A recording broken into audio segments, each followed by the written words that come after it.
அஸ்ஸலாமு அலைக்கும் வரஹ்மத்துல்லாஹி வபரகாத்துஹு. பேரன்பிற்கினிய சகோதர சகோதரிகளே, நம் அனைவர் மீதும் ஏக இறைவனுடைய அமைதியும் கருணையும் உண்டாகட்டுமாக என்கிற உயரிய பிரார்த்தனைகளோடு இன்றைக்கு ஒரு முக்கியமான விவகாரம் தொடர்பான ஒரு சிறிய காணொலியாக இது பதிவு செய்யப்படுகிறது. அதாவது நமக்கெல்லாம் தெரியும், நம்முடைய இலங்கை தாய் திருநாட்டிலே ஜனாதிபதி தேர்தல் நடைபெற்று முடிந்திருக்கிறது. இன்னும் ஒரு மாதங்கள் கூட ஆகவில்லை. அதே நேரத்தில் ஜனாதிபதி தேர்தல் நடந்து ஓரிரு நாட்களுக்குள்ளாகவே இலங்கை ஜனநாயக சோசலிச குடியரசினுடைய 9வது பாராளுமன்றத்தை ஜனாதிபதி அனுரகுமார திசாநாயக்க அவர்கள் கலைத்திருக்கிறார்கள். தற்போது பாராளுமன்ற தேர்தல் அறிவிக்கப்பட்டிருக்கிறது.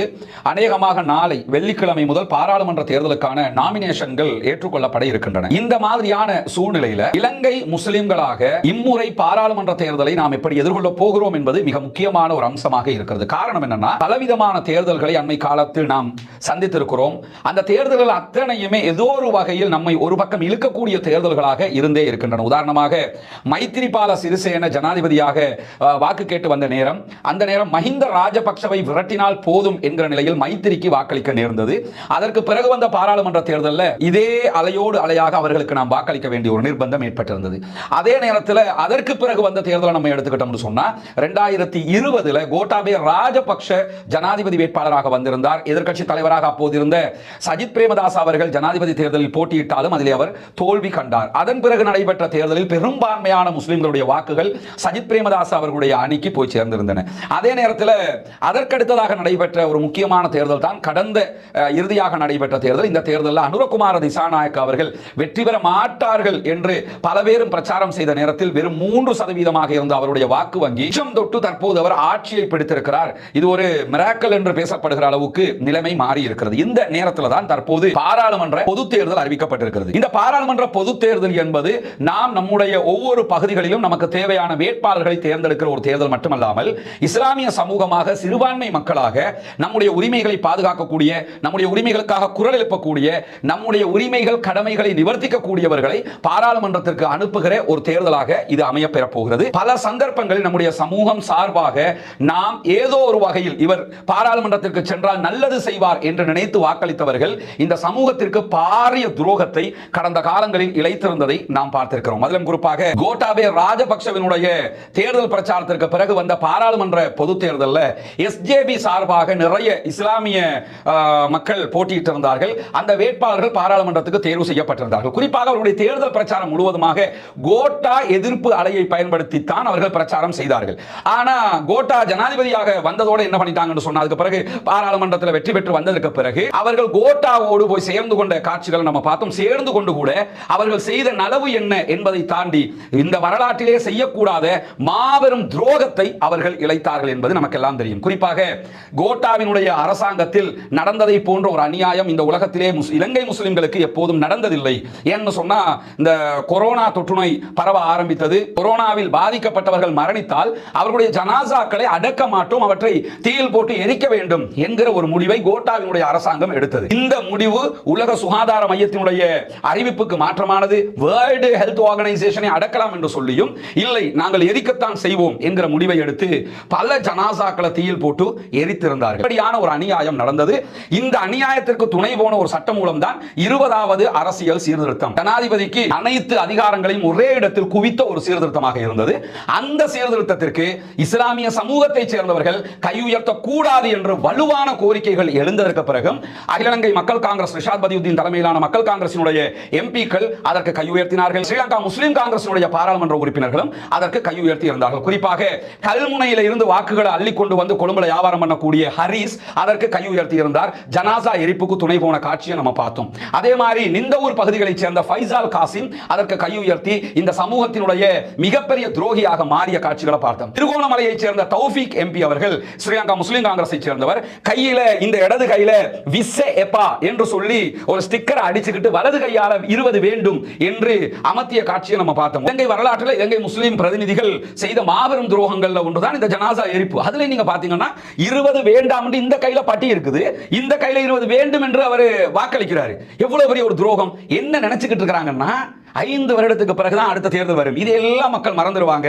எனவே நம்ம இவங்களை காலாகாலம் மடையனாக்கலாம், ஏமாற்றலாம் என்கிற எண்ணத்தில் தான் இதையெல்லாம் அவர்கள் செய்தார்கள். அதே மாதிரி புத்தளத்திலிருந்து தேர்வான அகில இலங்கை மக்கள் காங்கிரசினுடைய பாராளுமன்ற உறுப்பினர் அலி சப்ரி ரஹீம், இவர் 20க்கு கைதூக்கினார். கைதூக்கியது மட்டுமல்ல, இந்த தங்கத்தை கடத்திட்டு வந்து இந்த உலகத்துக்கு அசிங்கப்படுத்திய ஒரு எம்பியாக மாறி நிற்கிறார். அவரும் இந்த முறை தேர்தலில் போட்டியிடுவதற்கு களம் காணுவதற்கு தயாராக இருக்கிறார். என்ன நினைச்சிட்டு இருக்காங்கன்னு பாத்தீங்களா நம்மள? அதே மாதிரி நீங்க பாத்தீங்கன்னு சொல்லிச்சோன்னா இஷாக்குர் ரஹ்மான், இவர் கலாவவையை சேர்ந்தவர், அனுராதபுரம் மாவட்ட பாராளுமன்ற உறுப்பினராக இருந்தவர். இவரும் 20க்கு கைதூக்கி இந்த ஜனாசா எரிப்புக்கு துணை போனவர் மட்டுமல்லாமல் இவருடைய அண்ணன் அல்லது தம்பி உறவுக்காரர் தான் டாக்டர் ஷாஃபி. டாக்டர் ஷாஃபி அவர்களுக்கு கோட்டாவினுடைய அரசாங்கம் செய்யாத அநியாயங்கள் இல்லை என்கிற நிலையில கூட அவர் தன்னுடைய சகோதரனுக்கு என்ன நடந்தாலும் பரவாயில்லை, தன்னுடைய சுகபோகம் முக்கியம், இந்த சமூகத்தில் எத்தனை ஜனாசாக்கள் எரிச்சாலும் பரவாயில்லை, தான் இப்படித்தான் என்று சொல்லி கோட்டாவின் பக்கம் போய் நின்றிருந்தார். அதே மாதிரி பொத்துவில் இருந்து தேர்ந்தெடுக்கப்பட்ட முஷர்ரஃபை பொறுத்தவரை அவர் 20ஆம் திருத்தத்திற்கு கை உயர்த்தவில்லை. ஆனால் அவர் இரட்டை பிரஜா உரிமைக்கு கை தூக்கி இருந்தார். வசில் ராஜபக்சவினுடைய அவருக்கு இரட்டை பிரஜா உரிமையை வைத்துக் கொண்டு இங்கே அமைச்சராக இருக்கலாமா இல்லையா என்கிற சர்ச்சை வரும்போது அதற்கு அவர் கை உயர்த்தி இருந்தார். அதே நேரத்தில் SLPP பாராளுமன்ற உறுப்பினர்கள் நீங்க எடுத்துக்கிட்டீங்கன்னு சொன்னா அவங்களோட இருந்த முஸ்லிம் எம்பிக்கள், குறிப்பாக இப்ப அரசியலை விட்டே நான் போயிடுறேன் அப்படின்னு போயிருக்கிறாரு அலி சப்ரி. அவர் அரசியலை விட்டே போனதுனால கதை முடிஞ்சிருச்சு அர்த்தம் இல்ல, செய்த துரோகம் வரலாற்றில் மறக்க முடியாத துரோகம். அவர் அதற்கு கை உயர்த்தி இருந்தார். அது மட்டுமல்லாமல் மர்ஜான் ஃபலீல் என்கிற அவர் பேரோலையில இருந்து நேஷனல் லிஸ்ட் எம்பியாக வந்தவர், அதற்கு அவர் கை தூக்கி இருந்தார். அதே மாதிரி மஸ்தான் இருக்கார், பல பேருக்கு அது நினைவுல வர்றதே இல்ல. மஸ்தான்ங்கிறவர் மன்னார்ல இருந்து தெரிவு செய்யப்பட்டிருந்தார். அவர் இந்த 20க்கு கை தூக்கி ஜனாசா எரிப்புக்கு துணை போய் மினிஸ்டராக இருந்து சுகபோகத்திற்காக அத்தனை அநியாயத்தையும் செய்வதற்கு தயாராக இருந்த ஒருவர். அதே மாதிரி நம்ம எடுத்துக்கிட்டோம்னா அத்தாவுல்லா, அடிக்கடி மறந்து போய் வந்தாலையும் அத்தாவுல்லா 20க்கு கை தூக்கி இந்த ஜனாசா, இவங்க அத்தனை பேருமே இந்த துரோகங்களுக்கு துணை போனவர்கள். இது அல்லாத அதே நேரத்தில் இன்னொருத்தர் ஹாஃபிஸ் நசீர் எடுத்துக்கிட்டோம்னா ஸ்ரீலங்கா முஸ்லிம் காங்கிரசினுடைய மரச்சின்னத்திலே போட்டி போட்டு வந்தவர். அவர் ஜனாசா எரிப்புக்கு துணை போய் கை உயர்த்தியது மட்டுமல்ல, அதை தாண்டி என்ன செஞ்சாருன்னா 180 பெட்டியை தான் எரிச்சாங்க, ஜனாசாவை எல்லாம் எரிக்கல அப்படின்னு சொல்லி நம்மளை என்ன அந்த கிறுக்குன்னு நினைச்சுக்கிட்டு இருக்கிறார் இருந்தால். அதாவது அத்தனை பேருக்கு மாட்டு மூளை தான் இருக்குது, அவரை மாதிரி மற்றவங்க எல்லாம் நம்மள மாதிரி தான் இருப்பாங்க, எனவே எதனாலும் சொல்லிட்டு போயிடலாங்கிற விதமாக இப்படியெல்லாம் அவர் பேசிய காட்சியெல்லாம் பார்த்தோம். வெறுப்பு தள்ளி போய் இருக்கிறது. ஏன்னா எப்படி இவங்க நம்மளை என்ன நினைச்சுக்கிட்டு இருக்கிறாங்க, இந்த சமூகத்தை ஒரு 5 வருடத்துக்கு பிறகுதான் தேர்தல் வரும், எனவே நம்ம என்ன அநியாயத்தை செஞ்சாலும் பரவாயில்லை, திருப்பி தேர்தல் இப்ப நீங்க எடுத்துக்கிட்டீங்கன்னா ஸ்ரீலங்கா முஸ்லிம் காங்கிரஸ் தலைவர் ரவுஃப் ஹக்கீம் அவங்களை எடுத்துக்கிட்டீங்கன்னா அவர் இந்த 20க்கு கை தூக்கியவர்களுக்கு என்ன செய்வேன் என்று சொன்னார். மன்னிக்க மாட்டேன், அவர்களை தண்டிப்பேன், அவர்களுக்கு நடவடிக்கை எடுப்பேன் என்றார். ஒரு வருடம் போச்சுது, அப்படியே எல்லாரும் மறந்துட்டாங்கன்றதோட இதே ஹரிஸ், இதே ஃபைசல் காசிம், இதே தௌஃபிக்கு தேசிய அமைப்பாளர் பதவி, ஹரிஸுக்கு துணை தலைவர் பதவி, பிரதி தலைவர் பதவி கொடுத்திருக்கிறாரு ஃபைசல் காசிமுக்கு. இப்படி பதவிகள் எல்லாம் ஜனாசா அரிசி இல்ல, சூப்பர், நீங்க ஜனாசா அரிக்கிறதுக்கு துணை போனதுக்காக உங்களுக்கு நான் பதவியை தருகிறேன் என்று பதவியை கொடுத்து அழகு பார்த்தார். இன்றைக்கும் ஜனாதிபதி தேர்தலில் சஜித் பிரேமதாசனுடைய தோல்விக்கு மிகப்பெரிய காரணம் இது போன்றவர்கள். இவர்கள் மீது கொண்ட வெறுப்பு தான் அத்தனை வாக்குகளும் மாலிமாவ பக்கம் திரும்பியது என்பது உலகம் அறியாத ரகசியம் அல்ல.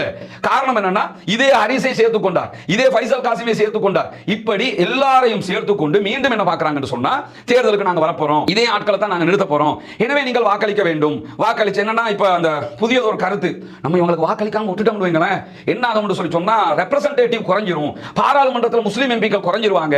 இப்ப அதிகமான ஆட்கள் 21 பேர் இருந்து நீங்க கிழிச்சது என்னங்கிற ஒரு கேள்வி இருக்கா? ஜனாசா எரிச்சதை தவிர நீங்க செஞ்சது என்ன? நீங்கள் கொடுத்த எந்த வாக்குறுதியாவது நிறைவேற்றப்பட்டதா? கல்முனை பிரச்சனைக்கு ஹரிசாலோ முஸ்லிம் காங்கிரஸ் தலைவராலோ தீர்வு பெற்றுக் கொடுக்கப்பட்டதா? அல்லது நாடு முழுக்க சொன்ன வாக்குறுதிகளுக்கு ரிஷாட் பதியுதீனால் தீர்வு பெற்றுக் கொடுக்கப்பட்டதா? அத்தாவுல்லா சொன்னதை நிறைவேற்றினாரா? இப்படி பல கேள்விகளும் அத்தனை பேரிடத்திலும் எழுகிறதா இல்லையா?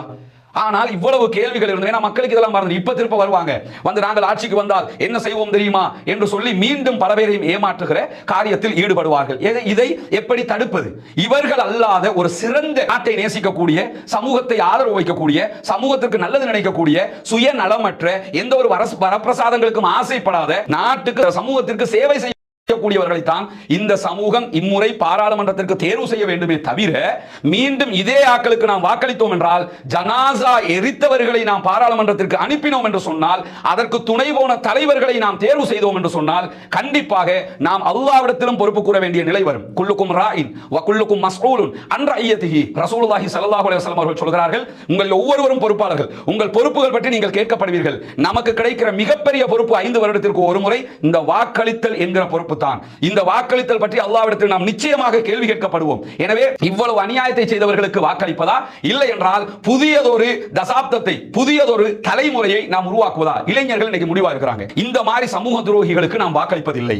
இவர்கள் புறக்கணிக்கப்பட வேண்டியவர்கள். சமூகத்திற்கு அநியாயம் செய்தவர்களை மீண்டும் பாராளுமன்றத்திற்கு நாம் அனுப்பக்கூடாது என்பதிலே மிக உறுதியாக இருக்கிறார். அதிலே குறிப்பா கடைசி இந்த தேர்தல் நேரத்தில் பார்த்திருப்பீங்க, பார் பிரச்சனை வர்ற அளவுக்கு ஆயிடுச்சு. சாராய பார முஸ்லிம் எம்பிக்கள் எடுத்திருக்காங்க என்றெல்லாம் பேசுகிற நிலை வந்திருக்கிறது. வரலாற்றில் முஸ்லிம் காங்கிரசினுடைய முன்னாள் எம்பி ஒருவர் சாராய பார் எடுத்தார் என்கிற வரலாறும் பதிவாகி இருக்கிறது. அஷ்ரப் அவர்கள் அவரை நடவடிக்கை எடுத்த வரலாறுகள் எல்லாம் உண்டு. இப்படியானவர்கள் தான் நாங்கள் சமூகத்தினுடைய தலைவர்கள் என்று மீண்டும் தேர்தலில் போட்டியிடுவதற்கான எல்லா முயற்சிகளையும் செய்து கொண்டிருக்கிறார்கள். எனவே சமூகம் இந்த தடவையாவது நாம் சிந்திக்க கடமைப்பட்டிருக்கிறோம். என்ன கடமைப்பட்டிருக்கிறோம்னா, ஒருபுறம் ஜேவிபி தலைமையிலான மாலிமாவ, அதாவது திசை காட்டியினுடைய ஆட்கள் நிற்கிறார்கள். அவங்க யாரை நியமிக்க போறாங்கிறது தெரியல.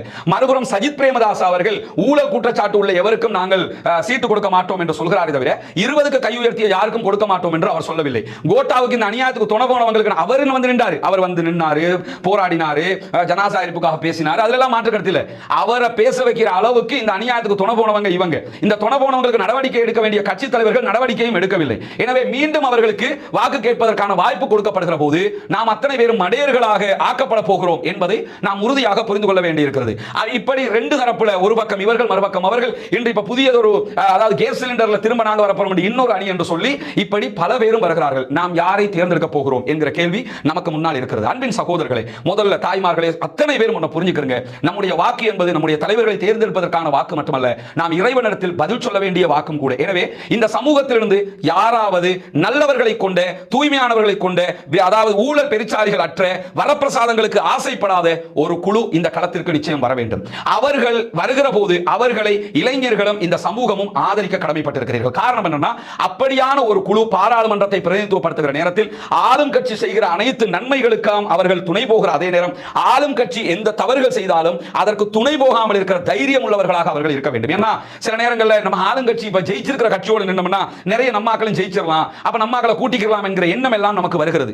அத்தனை பேரும் அதை யோசிக்கிறோம். ஆனால் அதில் இருக்கக்கூடிய ஒரு ஆபத்தை நாம் புரிந்து கொள்ள வேண்டும். எல்லா முட்டையும் கொண்டு போய் ஒரே தொட்டில போடாதீங்க அப்படின்னு சொல்லுவாங்க. அது மாதிரி இந்த ஒரு ஆளுங்கட்சியாக இருந்தாலும் அவர்கள் கொண்டு வருகிற தீர்மானத்திற்கு எதிராக யாரும் உயர்த்த முடியாது. அவர்கள் கொண்டு வருகிற தீர்மானங்களை நாங்கள் ஏற்றுக்கொள்ள மாட்டோம் என்று சொல்ல முடியாது. அப்படி சொன்னால் அவர்கள் நடவடிக்கை எடுப்பார்கள். அனுரகுமார் திசாநாயக்க தலைமையிலான என்பிபியை பொறுத்தவரை அவர்கள் ரொம்ப அவர்களுடைய கட்சி கட்டுக்கோப்புகளை பாதுகாக்கக்கூடியவர்கள் என்று நமக்கு தெரியும். எதிர்காலம் என்பது, அடுத்த பாராளுமன்ற தேர்தல் என்பது மிக முக்கியமானதாக ஏன் பார்க்கப்படுகிறது என்று சொன்னால், அடுத்த பாராளுமன்றத்தில் கண்டிப்பாக கான்ஸ்டிடியூஷனல் ரிஃபார்ம் வருவதற்கு வாய்ப்பு இருக்கு. அரசியல் யாப்பு திருத்தங்கள் வருவதற்கான வாய்ப்பு இருக்கிறது. இதுவரைக்கும் தீர்க்கப்படாத எம்எம்டிஏ தீர்வு கொண்டு வருவதற்கான வாய்ப்புகள் இருக்கிறது. முஸ்லிம் டிவோர்ஸ் ஆக்ட்ல வந்து என்ன பண்ணுவாங்கன்னா, திருத்தங்களை கொண்டு வந்து அதை முடிவுக்கு கொண்டு வருவதற்கான வாய்ப்புகள் இருக்கிறது. அதே நேரத்தில் புதிய புதிய சட்டமூலங்கள் கொண்டு வரப்படுவதற்கான வாய்ப்பு இருக்கிறது. அதே போன்று ஈஸ்டர் அட்டாக் உள்ளிட்ட இந்த நாட்டில் நடத்தப்பட்ட மாபெரும் அநியாயங்களுக்கான புதிய விசாரணைகள் புதிய கோணங்களில் ஆரம்பிக்கப்படுவதற்கான வாய்ப்புகள் இருக்கிறது. இந்த மாதிரியான நேரங்களில் எல்லாம் சமூகத்தை விற்காமல், சமூகத்தை மீண்டும் பிசினஸ் பண்ணாமல், புத்திசாதுரித்தனமாக சமூகத்திற்காக குரல் எழுப்பக்கூடிய, சமூகத்தோடு நிற்கக்கூடிய, சமூகத்தினுடைய நலவுகளுக்காக பாடுபடக்கூடிய இந்த மாதிரி கான்ஸ்டிடியூஷனல் ரிஃபார்ம்கள், அரசியல் யாப்பு திருத்தங்கள் வருகிற போதெல்லாம் அந்த திருத்தங்களுக்காக நாட்டுக்காக உழைக்கக்கூடிய நம்முடைய சமூகத்தினுடைய எம்எம்டிஏ போன்ற திருத்தங்கள் வருகிற நேரத்தில் அந்த திருத்தங்கள் விஷயத்தில் ரொம்ப கவனமாக முடிவெடுக்கக்கூடிய, சமூக தலைமைகளோடு பேசி முடிவெடுக்கக்கூடிய ஆட்களை ஒரு குழுவாக நாம் பாராளுமன்றத்தில் கொண்டு போய் நிறுத்த கடமைப்பட்டிருக்கிறோம். அதாவது இந்த சமூகத்துக்கு துரோகம் செய்த இந்த முஸ்லிம் பெயர்களில் இயங்கி வந்த கட்சிகள் புறக்கணிக்கப்பட வேண்டும் என்பதில் மாற்று கருத்தில்லை. அதே நேரத்தில் நாம் எல்லா முட்டைகளையும் கொண்டு ஒரே குட்டையில் போட்டதாக மாறிவிடக் கூடாது. எனவே நமக்காக குரல் எழுப்பக்கூடிய, மீண்டும் ஒரு ஊழல் பெருச்சாலித்தனமான கொள்கைகளை உருவாக்கக்கூடியவர்களாக இல்லாமல் இந்த சமூகத்திற்காக அல்லாஹ்வுக்கு பயந்து செயல்படக்கூடிய ஒரு குழுவை தான் நாம் தேர்ந்தெடுக்க வேண்டும். அப்படியான ஒரு நிலை வருகிற போது கண்டிப்பாக அவர்களிடத்தில், ஏன்னா அவங்க புதியவர்களாக இருப்பார்கள், அவர்களிடத்தில் கேள்வி கேட்பதற்கான வாய்ப்பு இருக்கிறது. நம்ம மக்கள் ஜெயிச்சுட்டு போனா அந்த பக்கம் வரமாட்டான். நீங்க மீறி கேள்வி கேட்க போனாலும் எந்த கேள்வியும் கேட்க முடியாது. 5 வருஷத்துக்கு பிறகு வருவாங்க. அப்ப நாம அவங்களுக்கு ஹூ போட்டு வேலை இல்லை, அவர்களை விரட்டி அடிச்சு வேலை இல்லை, ஏன்னா அடுத்த தேர்தலில் வந்து நிக்க போறாங்க என்கிற நிலையை நம்ம பார்த்திருக்கிறோம். எனவே இந்த தாவனு அலல் பிர்ரி வத்தக்வா வலா தாவனு அலல் இஸ்மி வல் உதுவான் என்று அல்லாஹ் தஆலா குர்ஆனிலே நமக்கு சொல்லி காட்டுகிறான். நன்மையான காரியங்களுக்கும் இறையச்சமான காரியங்களுக்கும் ஒருவருக்கொருவர் உதவி கொள்ளுங்கள், பாவமான காரியங்களுக்கும் வரம்பு மீறுகிற காரியங்களுக்கும் ஒருவருக்கொருவர் உதவி கொள்ளாதீர்கள் என்று அல்லாஹ் சொல்லி இருக்கிறார். எனவே மார்க்க அடிப்படையில் இந்த சமூகத்திற்கு துரோகம் செய்து ஜனாசா எரிப்புக்கு துணை போய் அதற்காக கோட்டாவுக்கு கைதூக்கி, கோட்டாக்கு கைதூக்கியவர்களை மன்னிக்காமல் அவர்களையே கூட வைத்துக் கொண்டிருக்கிற இப்படி எல்லா குற்றங்களுக்கும் துணை போய் இருக்கிறவர்களோடு மீண்டும் அவர்களை நாம் பாராளுமன்றத்திற்கு தேர்வு செய்தால் கண்டிப்பாக அல்லாஹ்விடத்தில் நாம் குற்றவாளிகளாக நிறுத்தப்படுவோம். நாம் கண்டிப்பாக கேள்விக்குட்படுத்தப்படுவோம். இவர்களை நாம் புறக்கணித்தாக வேண்டும். அதே நேரத்தில் புறக்கணிக்கிற அதே ஒரே காரியத்தை செய்யும் போது இன்னொரு சாராராக இந்த சமூகத்திற்கான உரிமை குரலாக நிற்கக்கூடியவர்களையும் நாம் பாராளுமன்றத்திற்கு தேர்வு செய்ய வேண்டும் என்கிற ஒரு அன்பான கோரிக்கையை இந்த இடத்திலே வைத்துக் கொள்கிறேன். இந்த வீடியோவை பார்க்கும்போது இதற்காக யாரெல்லாம் உங்களுக்கு திட்ட முடியும், விமர்சிக்க முடியும், ஏச முடியும், சகட்டு மேனிக்கு பேச முடியும். டெமோக்ரசி, ஜனநாயகம் அனைவருக்கும் பொதுவானது. இந்த விமர்சனங்களுக்கெல்லாம் அஞ்சி நான் கருத்து சொல்வதை எப்பொழுதும் தவறுந்தது கிடையாது. மடியில் கனமில்லை, வழியில் பயமில்லை என்கிற ஒரு சித்தாந்தத்தில் பயணிக்கக்கூடியவன் நான். எனவே இப்போதும் சொல்கிறேன், என் மடியில் கனமில்லை, வழியில் பயமில்லை. நான் இந்த சமூகத்திற்கு சொல்ல நினைத்த தகவலை சொல்லி இருக்கிறேன். தீர்மானிக்கக்கூடியது இந்த சமூகத்தின் ஒவ்வொரு வாக்காளர்களும் தான். எனவே இப்போதே தீர்மானமிடுங்கள். இறைவனுக்கு பயந்து நாம் தலைவர்களை தேர்வு செய்ய வேண்டும். அதிலும் குறிப்பாக புதியவர்களை நாம் இந்த சமூகத்தின் தலைவர்களாக நியமிக்க வேண்டும். ஏமாற்றுக்காரர்களுக்கு மீண்டும் வழிவிடாதீர்கள் என்கிற உயரிய கோரிக்கைகளோடு முடித்துக் கொள்கிறேன். வாஹ் தஅவானா அல்ஹம்துலில்லாஹி ரப்பில் ஆலமீன்.